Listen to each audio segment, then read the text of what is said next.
다른 복음은 없나니 없다라는 말씀 제목으로 우리 하나님 말씀 전하겠습니다. 우리 바울 서신을 보면 우리 처음에는 이렇게 대부분 인사로 시작을 합니다. 그리고 보통 이제 너희로 인해서 하나님께 감사한다라고 그 다음에 이야기합니다. 이 감사의 내용 이후에 어떻게 이야기하냐면 보통 이 편지를 받는 교회가 직면한 문제에 대해서 이야기합니다.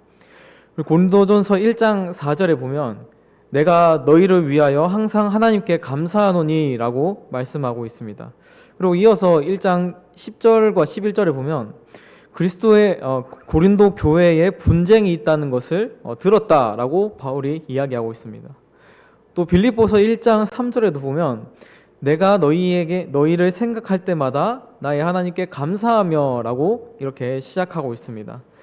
그리고 이어서 15절에 보면 어떤 이들은 투기와 분쟁으로 어떤 이들은 착한 뜻으로 그리스도를 전파한다 라고 말하고 있습니다.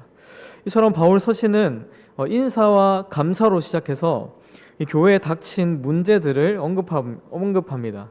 그런데 오늘 본문에서는 조금 다르게 이야기하고 있습니다. 보통 감사가 나오는 자리에 이렇게 이야기합니다. 본문 6절에서 이렇게 이야기합니다. 그리스도의 은혜로 너희를 부르신 이를 이같이 속히 떠나 다른 복음을 따르는 것을 내가 이상히 여기노라 이렇게 이야기합니다. 교회의 행동에 감사하고 그리고 교회의 문제를 이야기하는 것이 아니라 편지의 서두에서부터 갈라디아 교회의 문제를 지적하고 있습니다. 이것은 상당히 심각하게 상당히 강하게 갈라디아 교회를 질책하고 있다는 것을 알 수 있습니다. 그럼 갈라디아 교회는 이렇게 바울에게 왜 이렇게 혼나고 있을까요? 우리 잘 아시는 것처럼 갈라디아 교회가 하나님을 떠나서 다른 복음을 따르고 있기 때문입니다. 방금 읽었던 6절 말씀에서처럼 너희가 그리스도의 은혜로 너희를 부르신 이를 이같이 속히 떠나 다른 복음을 따른다고 이렇게 이야기하고 있습니다. 지금 굉장히 심각한 잘못을 저지르고 있는 것입니다. 먼저는 하나님을 떠났고 그리고 다른 복음을 따르고 있다는 것입니다. 그 다른 복음은 이 바울이 전한 복음도 아니고 그리고 바울의 동료들이 전한 복음도 아닙니다. 지금 바울은 이렇게 이야기하고 있는 것입니다. 지금 너희가 따르고 있는 그 복음은 내가 전한 것도 아니고 내 동료들인 베드로와 요한 이런 사람들이 전한 것도 아니다라고 말하고 있는 겁니다. 지금 이 복음은 7절에서 바울이 이야기하는 것처럼 어떤 사람들이 그리스도의 복음을 변하게 하기 위해 전한 복음인 것입니다. 그러면 이 그리스도의 복음을 변하기 위해 전한 이들은 누구일까요? 이들이 누구길래 바울이 이렇게 서두에서 약간 화를 내는 것처럼 이렇게 이야기하고 있을까요? 그리고 그들이 전한 복음은 무엇이길래 바울이 이렇게 강하게 이야기하고 있을까요? 바울은 8절에서 이렇게 이야기합니다. 우리가 너희에게 전한 복음 외에 다른 복음을 전하면 저주를 받을지어다 라고 말하고 있는 걸로 봐서는 이 다른 복음을 전한 이 사람들이 굉장히 영향력 있는 사람들이라는 것을 우리는 알 수 있습니다.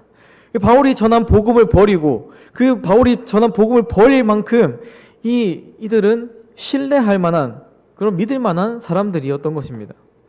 그래서 바울은 다른 복음을 전한 그들이 혹시나 천사들이라도 그들이 누구이든 저주를 받을 것이다 라고 말하고 있는 것입니다.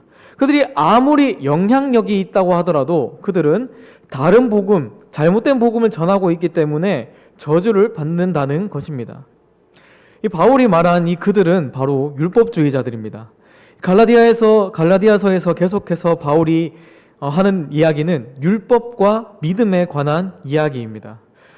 우리 성도님들 잘 아시는 것처럼 이 율법주의자들은 유대인들입니다. 이 유대인들은 전통을 무지하게 강조하는 사람들입니다. 이 사람들은 율법을 지키는 것에 목숨을 건 사람들입니다. 이들이 자신들이 하나님께 택함 받은 백성이다라는 것을 우리 항상 생각하고 있었던 사람들입니다. 그래서 선택받은 자만이 하나님의 말씀, 율법을 지킬 수 있고 율법을 지키는 자들만이 구원을 받을 수 있다라고 이야기하는 것입니다. 그래서 하나님의 구원을 받기 위해서는 율법을 꼭 지켜야 한다라는 게 율법주의자들의 생각입니다. 이들의 주장은 되게 그럴듯해 보입니다. 사실 율법이라는 게 이방인들에게 전달되지 않은 것, 그것도 사실입니다. 유대인들에게만 전해진 그런 하나님의 법이었습니다. 그래서 율법을 모세에게 전해주었고, 결국에 이방인들이 구원을 받기 위해서는 율법을 꼭 지켜야 한다라는 그런 주장을 하는 것입니다. 이게 갈라디아 교회가 들을 때는 굉장히 그럴듯한 주장인 것입니다. 오히려 바울이 전한 그 복음보다 훨씬 더 믿을 만한 사람들일 수 있습니다. 어쩌면 수천 년 전부터 하나님의 약속을 따라서 하나님의 율법을 따랐던 사람들이기 때문입니다. 하지만 바울은 기껏해봐야 사역한 지 얼마 안 된, 갑자기 하나님의 말씀이다라고 하면서 들어온 사람이기 때문에 어쩌면 율법주의자들의 그런 말들이 더 신뢰할 수 있는 것일지도 모릅니다. 그렇다면 다시 한번 생각해 볼 때 율법을 지키는 것이 나쁜 일일까요? 예수님께서도 율법을 폐하러 온 것이 아니라 율법을 완성하러 왔다라고 말씀하셨습니다. 율법은 사람들을 정죄합니다. 이것이 나쁜 것만은 아닙니다. 자신의 죄를 드러내고 자신이 죄인임을 깨닫게 합니다. 그래서 바울은 갈라디아에서도 바울도 이 율법을 초등교사라고 표현하고 있습니다. 이 율법이 우리를 그리스도에게로 이끄는 초등교사가 되었다라고 말하고 있습니다. 그렇다면 율법을 지키는 것이 당연하고 옳은 일이 아닐까요? 이 갈라디아 교회는 이들의 주장에 넘어갈 수 있었던 것입니다. 이 갈라디아 교회가 또 다른 이 율법주의자들의 말에 매료된 이유는 이 사람들이 믿음으로 구원받는다는 사실을 인정했기 때문입니다. 예수님께서 전한 믿음으로 구원받는다라는 사실도 인정했습니다. 율법을 지키는 것이 잘못된 것도 아니고 이 율법주의자들은 이 예수님을 믿는 믿음으로 구원받는다는 사실도 인정했습니다.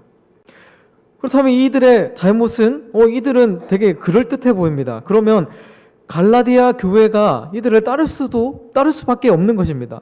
심지어 이들은 원래 하나님의 백성이었던 유대인들입니다. 그래서 누구의 말이 더 옳은지, 바울의 말이 더 옳은지, 율법주의자들의 말이 더 옳은지 생각해 봐야 했던 것입니다. 그래서 이 문제를 해결하기 위해서 바울은 자신이 누구로부터 사도의 직분을 받았는지 증명하기 시작합니다. 우리 1절, 갈라디아서 1장 1절을 보시면 이렇게 이야기합니다. 우리 한번 같이 읽어볼까요? 갈라디아서 1장 1절입니다. 시작.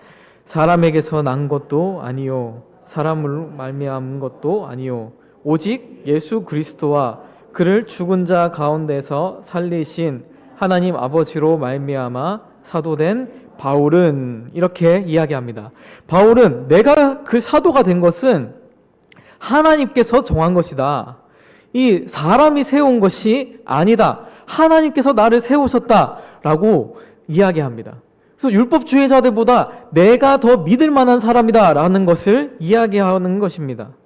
나를 부르신 분이 하나님이다. 그래서 전통을 따르는 그 율법주의자들, 유대인들 말을 듣지 말고 나의 말을 들어라. 내가 전한 복음을 들어라. 라고 이야기하는 것입니다.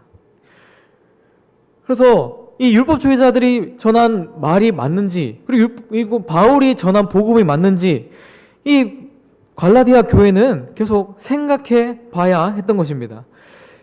지금 이 율법주의자들이 말한 이 복음, 그들이 복음이라고 얘기했던 율법을 지켜야 한다라는 그 주장이 이 복음과는 다른, 바울이 전한 복음과는 다르다는 것을 바울이 계속해서 설명하고 그리고 강하게 이야기하고 있는 것입니다.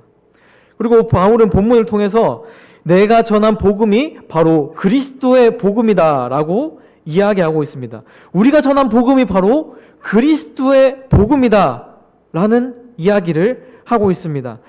베드로가 전했던 그 복음도 그리스도가 전한 그리스도의 복음이고, 그리고 내가 전한 복음도 그리스도의 복음이다라고 당당하게 이야기하고 있는 것입니다. 이 율법주의자들이 얘기하는 이 말은 얼핏 들으면 굉장히 맞는 말 같습니다. 하지만 이 율법주의자들의 주장에는 아주 큰 함정이 있습니다.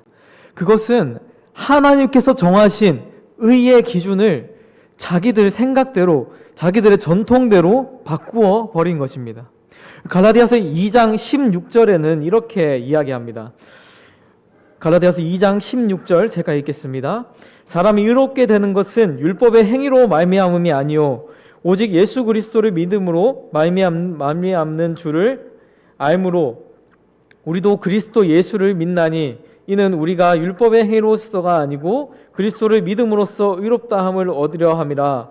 율법의 행위로서는 의롭다함을 얻을 육체가 없느니라. 이렇게 이야기합니다. 사람이 하나님께 의롭다 하심을 받을 수 있는 근거는 오직 예수 그리스도를 믿는 믿음뿐입니다. 그 외의 길을 전하는 것은, 그 외의 길을 제시하는 것은 저주받을 다른 복음인 것입니다. 그것을 전하는 자가 혹여나 천사라고 할지라도 그게 누가 됐든 그 잘못된 복음을 전하는 사람은 저주를 받습니다. 바울이 이렇게 강하게 이야기하고 있는 이유는 자신이 억울하다는 것을 이야기하는 것이 아닙니다. 그 억울함 때문에 이야기하는 것이 아닙니다. 1장 4절에서 이야기하는 것처럼 그리스도께서 아버지의 뜻을 따라 이 약한 세대에서 우리를 건지려고 우리 죄를 대속하기 위해 자기 몸을 주셨다라고 이야기합니다. 그런 것처럼 그런데 이 율법주의자라는 사람들은 예수님께서 이 땅에 오신 그 목적을 흐트리는 사람들인 것입니다. 그 그리스도의 죽음을 헛되게 만드는 사람이기 때문입니다. 그래서 지금 갈라디아 교회에게 이렇게 강력하게 혼내고 있는 것입니다. 우리 2장 21절에는 이렇게 이야기합니다. 우리 2장 21절 다 같이 읽겠습니다. 내가 하나님의 은혜를 패하지 아니하노니 만일 의롭게 되는 것이 율법으로 말미암으면 그리스도께서 헛되이 죽으셨느니라.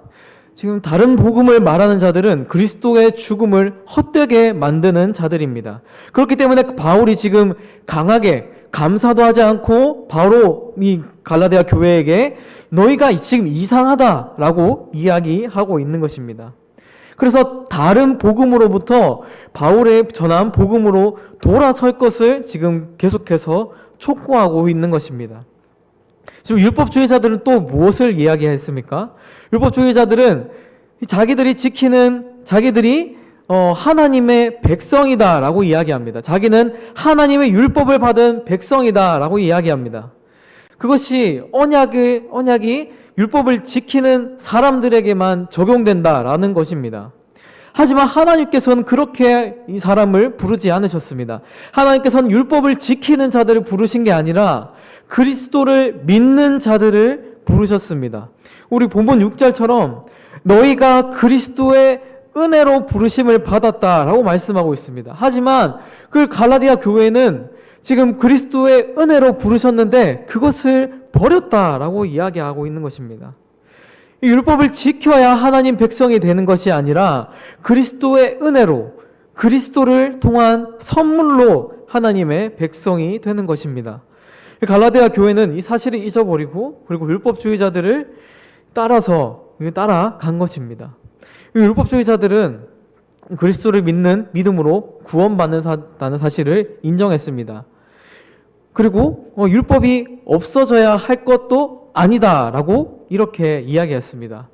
이들의 문제는 이 믿음과 율법을 합쳤다는 것입니다. 믿음과 율법의 율법의 행위, 자기들의 율법을 지키는 것을 통해 구원을 받는다는 것입니다. 갈라디아 교회 입장에서는 그렇게 크게 잘못된 것이 없을 수도 있습니다. 그냥 율법을 조금 더 강조하는, 삶을 조금 더 강조하는 그 정도의 가르침이었을 수도 있습니다. 하지만 이것은 바울이 얘기했던 것처럼 그리스도의 죽음을 헛되게 하는 아주 잘못된 복음인 것입니다. 갈라디아 교회가 어쩌다가 이렇게 됐습니까? 어쩌다가 그리스도가 전한 그리스도의 복음을 이들이 놓쳤습니까? 하나님의 부르심을 받았다고 하는 그 사실을 어째서 이들이 놓치게 되었습니까? 어쩌다가 이들이 교란하는 그 율법주의자들의 이 꼬임에 넘어간 것입니까? 그 이유는 하나님의 말씀을 사람의 생각대로 해석하게 만든 율법주의자들 때문이었습니다. 우리는 이들로부터 자유한 자들인지 다시 한번 생각해 봐야 됩니다. 이런 잘못된 주장을 하는 사람들로부터 우리가 어떻게 우리의 신앙을 지킬 수 있을지 돌아봐야 됩니다. 어떻게 그들을 분별해야 할 수 있습니까? 갈라디아서를 보면 이 바울이 갈라디아 교회를 설득하는데 굉장히 많은 공을 들입니다. 이 굉장히 많은 어려움이 있었다는 것을 우리가 알 수 있습니다. 우리 갈라디아서 4장 19절 한번 찾아보겠습니다. 갈라디아서 4장 19절 말씀입니다. 19절, 20절 말씀에서 이렇게 이야기합니다. 나의 자녀들아, 너희 속에 그리스도의 형상을 이루기까지 다시 너희를 위하여 해산하는 수고를 하노니 내가 이제라도 너희와 함께 있어 내 언성을 높이려 함은 너희에 대하여 의혹이 있음이라. 이렇게 이야기합니다. 바울은 지금 갈라디아 교회에 굉장히 큰 어려움이 있다, 오해가 있다라는 것을 매우 안타깝게 여기고 있는 것입니다.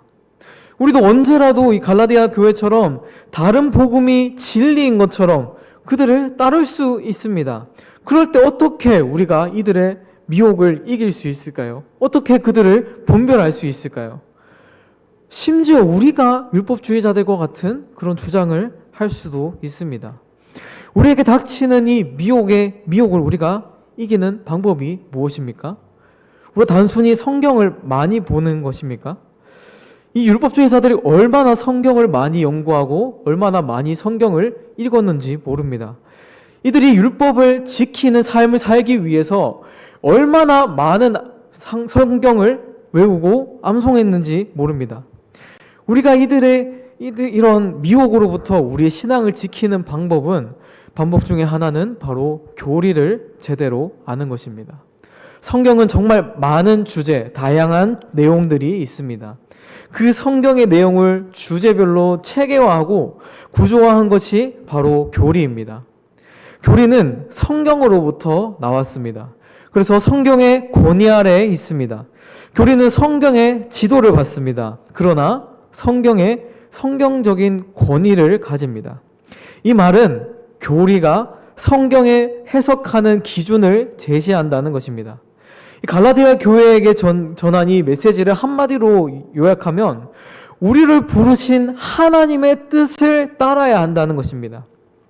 내 생각도 아니고 누군가의 생각도 개입되어서는 안 됩니다. 심지어 전통을 따라서 성경을 해석해서도 안 됩니다. 우리는 오직 하나님, 우리를 부르신 그분이 원하시는 대로 하나님의 말씀을 해석해야 됩니다. 우리가 성경을 단순히 많이 읽는다고 해서 하나님의 뜻을 바르게 깨달을 수 없습니다. 우리는 1차적으로 하나님의 뜻을 구해야 됩니다. 성령님께 우리가 이 성경을 깨달을 수 있도록 구해야 됩니다. 그리고 교리의 지도를 받아 성경을 해석해야 됩니다. 갈라디아 교회는 순식간에 이 바울이 전한 복음을 떠나 다른 복음을 따랐습니다. 본문 6절에서 바울은 이같이 속히 떠났다라고 말합니다.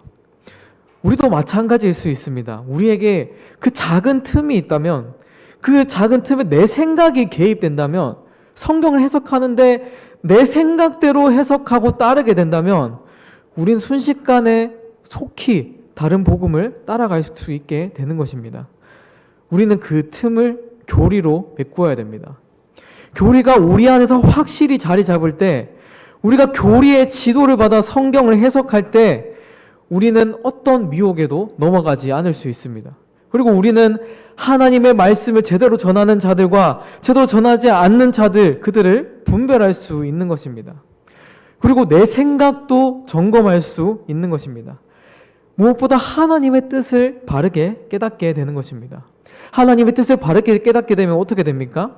하나님이 원하시는 대로 살아갈 수 있는 것입니다. 이처럼 교리는 우리가 다른 길로 빠지지 않는 길을 제시합니다. 우리에게 율법주의자 같은 모습이 왜 없겠습니까? 우리는 자연스럽게 우리의 행위가 매우 중요하다라고 생각합니다. 하지만 그런 행위가 하나님의 의를 만족시킬 수 없습니다. 기도 정말 중요합니다. 우리의 신앙생활에서 정말 빼놓을 수 없는 것이 기도입니다. 성경 많이 읽는 것 정말 중요합니다. 하지만 그러한 행위가 우리가 어디서부터 왔는지 우리는 점검해야 되는 것입니다. 이러한 행위가 나의 구원의 문제를 해결할 수 없다는 것을 우리가 바르게 인식해야 됩니다. 그래서 우리는 예수 그리스도를 붙잡아야 되는 것입니다. 그리고 그런 기준을 정해주는 교리를 우리는 바로 알아야 됩니다. 이것이 바로 교리의 역할입니다. 우리가 착각에 빠지지 않기 위해서, 내 생각대로 성경을 해석하지 않기 위해서 반드시 교리가 필요한 것입니다. 이 교리는 단기간에 만들어진 것이 아닙니다. 초대교회의 수많은 회의를 거쳐서 이 이단들로부터 성도들을 보호하기 위해서 이 자리 잡은 것이 바로 교리입니다. 우리가 아는 대표적인 교리가 바로 사도신경입니다. 사도신경은 언제 기록되었는지 우리가 알 수 없습니다. 하지만 사도신경은 초대교회 안에 수많은 이방인들이 교회 공동체로 들어올 때 그들을 교육하기 위해 만들어진 것입니다. 하나님께서 어떤 분인지, 그리고 하나님께서 우리를 위해 어떤 일들을 행하셨는지, 그리고 우리는 무엇을 해야 되는지, 그리고 예수님께서 다시 오실 것, 그런 것들을 사도신경을 통해서 교육했던 것입니다. 이렇듯 교리는 우리의 인생에서, 우리 신앙생활에서 분리시킬 수 없습니다.